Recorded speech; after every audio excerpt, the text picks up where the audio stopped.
तो hello guys, कैसे आप सब लोग। स्वागत है आपका नए वीडियो में नए वीएसटी के साथ। हम मिक्सिंग और मास्टरिंग के ऊपर वीडियो बनाते रहते हैं, तो फटाफट से हमें फॉलो कर लीजिए। फुल वीडियो देखने के लिए यूट्यूब को कर दो सब्सक्राइब। ये देखिए, ये हमारे जो है वोकल रिकॉर्डिंग का प्रोजेक्ट है। अब इसमें हमने काफ़ी सारी रिकॉर्डिंग करी, काफ़ी मतलब टाइम लगता है वोकल रिकॉर्डिंग में। ये देखिए, इतने सारे हमने टेक्स लिए, उसमें से हमने कुछ टेक्स निकाल के, है ना, ये देखिए काफ़ी सारे टेक्स थे, उसमें से हमने जो बेस्ट टेक्स था वो निकाल के एडिट करके फिर ये फाइनल रिकॉर्डिंग कर फाइनल इसको रखा हुआ है। ये हमारे फाइनल मेन वोकल हैं, ठीक है। अब इसमें क्या इशू है, इसमें कहीं कहीं हमने सिंगर ने जो है कहीं कहीं, ये हमारे क्लाइंट हैं जिन्होंने गाना गाया हुआ है, उनका प्रोजेक्ट है ये। तो इन्होंने देखिए कहीं कहीं ना काफ़ी धीरे गाया हुआ है, कहीं कहीं पे काफ़ी लाउड गाया हुआ है। सिंगर जब माइक पे गाता है तो इसी तरह से गाता है, कहीं कहीं वॉल्यूम कम रह जाती है, कहीं कहीं ज़्यादा रह जाती है। यहाँ पे देखिए पीक ज़्यादा है, लाउडनेस है, और यहाँ पे कम है।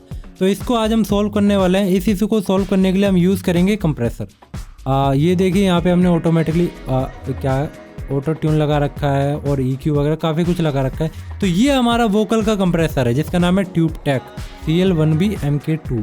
बहुत बड़ा नाम है ये तो, लेकिन मैं इसको खाली ट्यूबटेक ही बोलता हूँ। तो इसमें काफ़ी कुछ है। मैं हर अपने जब भी मैं वोकल रिकॉर्डिंग करता हूँ, वोकल मुझे कंप्रेसर करने होते हैं, इसी को रिसोल्व करना होता है, तो मैं यही कंप्रेसर यूज़ करता हूँ क्योंकि ये मुझे बहुत बढ़िया लगता है। ये हार्डवेयर का सिमुलेशन है, ये एक वॉर्म ऐड कर देता है। इसमें मैं क्या करता हूँ, प्रीसेट पे जाता हूँ, केविन कैलिस करके प्रीसेट है, उसकी लीड वोकल वाला प्रीसेट सेलेक्ट कर लेता हूँ। फिर उसके बाद आउटपुट गेन उसका 9 होता है, तो मैं इसको 2, 3, 4 dB के अराउंड रखता हूँ। रेशियो में 2 या 3 dB रखते हैं, इसमें मैंने 3 dB रखा हुआ है। अटैक को मैं फास्ट रखता हूँ तो इसमें मैंने 2 रखा हुआ है। रेशियो को मैं बीच में रखता हूँ तो 3 रखा हुआ है, ठीक है। और मैंने अपनी थ्रेशोल्ड को मैं सेलेक्ट करता हूँ जहाँ पे जैसे हमने कम गाया हुआ है ना, जैसे सिंगर ने जहाँ पे धीरे से गाया हुआ है और फिर अचानक से लाउडनेस आती है, तो उसके अकॉर्डिंग मैं थ्रेशोल्ड सेलेक्ट करता हूँ, ठीक है। अब यहाँ पे देखिए सिंगर ने कम वॉल्यूम में गाया हुआ है, तो इसको प्ले करेंगे और हाई वॉल्यूम वाला प्ले करेंगे। ये पता लगेगा कितना गेन रिडक्शन हो रहा है, ठीक है। गेन रिडक्शन मेन वही होना चाहिए जहाँ लाउडनेस हो।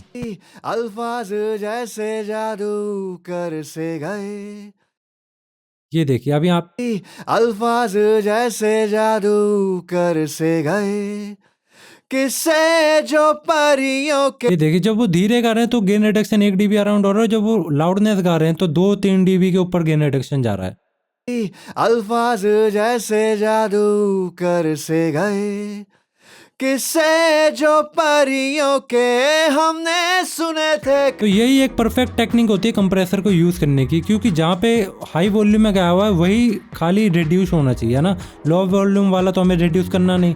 तो इस तरह से परफेक्ट आप कंप्रेसर को यूज़ कर सकते हैं। तो जहाँ जहाँ लो वॉल्यूम में गाया है वो वहाँ नहीं रिड्यूस करेगा। एक बार इसको हम करेंगे, कंसोलिडेट करके देखते हैं। एक बार फास्ट करता हूँ मैं इसको वीडियो को, है ना, ताकि जल्दी जल्दी आ जाए। कंसोलिडेट करके देखेंगे कि एक्सपोर्ट होने के बाद हमारे वोकल किस तरह से दिख रहे हैं। ये देखिए, पहले जो था हमारा कहीं धीरे था, कहीं लो वॉल्यूम में था, कहीं हाई था, है ना। यहाँ पे देखिए अब कंसोलिडेट करने के बाद, एक्सपोर्ट करने के बाद एकदम सब बराबर हो गया है। अब सब एकदम सही लग रहा है। कंप्रेसर के करने का यही फ़ायदा है। इस तरह से हम कंप्रेसर को यूज़ करते हैं ताकि सब एकदम बराबर लगने लग जाए। पहले क्या था, कहीं कम वॉल्यूम थी, कहीं ज़्यादा वॉल्यूम थी, अब सब एकदम परफेक्ट हो गया है, ठीक है। अब एक बार बाईपास करके भी सुन लेते हैं कि कंप्रेसर ने क्या रिएक्ट किया। कंप्रेसर को ऑन करेंगे एक बार, कंप्रेसर को ऑन करते हैं और बाईपास करते हैं। यहाँ से ये इसकी बत्ती बंद करेंगे, सुनेंगे एक बार आप वोकल को अपने।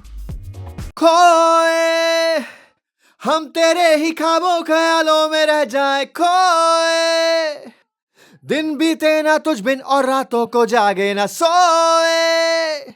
अब कंप्रेसर को ऑन करके वोकल को सुनते हैं एक बार। खोए हम तेरे ही ख्वाबों ख्यालों में रह जाए, खोए दिन बीते ना तुझ बिन और रातों को जागे ना सोए। हम तेरे ही और बस हम तेरे ही होए, हाँ खोए। तो अब हमारी वोकल काफ़ी अपफ्रंट हो गई है, काफ़ी सुनने में आ रही है, अब दब नहीं रही। जहाँ लो वॉल्यूम थी वहाँ हाई हो गई है, और जहाँ हाई वॉल्यूम जा रही थी वहाँ उसने उसको डिटेक्ट कर दिया कंप्रेसर ने। अब all over vocal same sound करेगी, काफ़ी अच्छी साउंड हो गई है अब इस कंप्रेसर के थ्रू। अब ये मिक्सिंग में कट थ्रू कर पाएगी। तो इस तरह से इस वोकल कंप्रेसर को हम वोकल पे यूज़ करते हैं। मैं हर प्रोजेक्ट में इस कंप्रेसर को यूज़ करता हूँ। तो अगर आपको ये कंप्रेसर चाहिए तो कमेंट में लिख दीजिए ट्यूबटेक, अगर आप मुझसे मिक्सिंग मास्टरिंग सीखना चाहते हैं या म्यूजिक प्रोडक्शन सीखना चाहते हैं तो मैं बिगनर से लेकर प्रोफेशनल लेवल तक की मिक्सिंग मास्टरिंग सिखाता हूँ, तो फटाफट से मुझे डीएम कर दो। इस तरह की वीडियो हम हर रोज लेके आते हैं, तो फटाफट से इंस्टाग्राम को फॉलो कर लो, यूट्यूब को कर दो सब्सक्राइब। कल फिर मिलते हैं दोस्तों एक नई वीडियो और एक नई वीएसटी के साथ।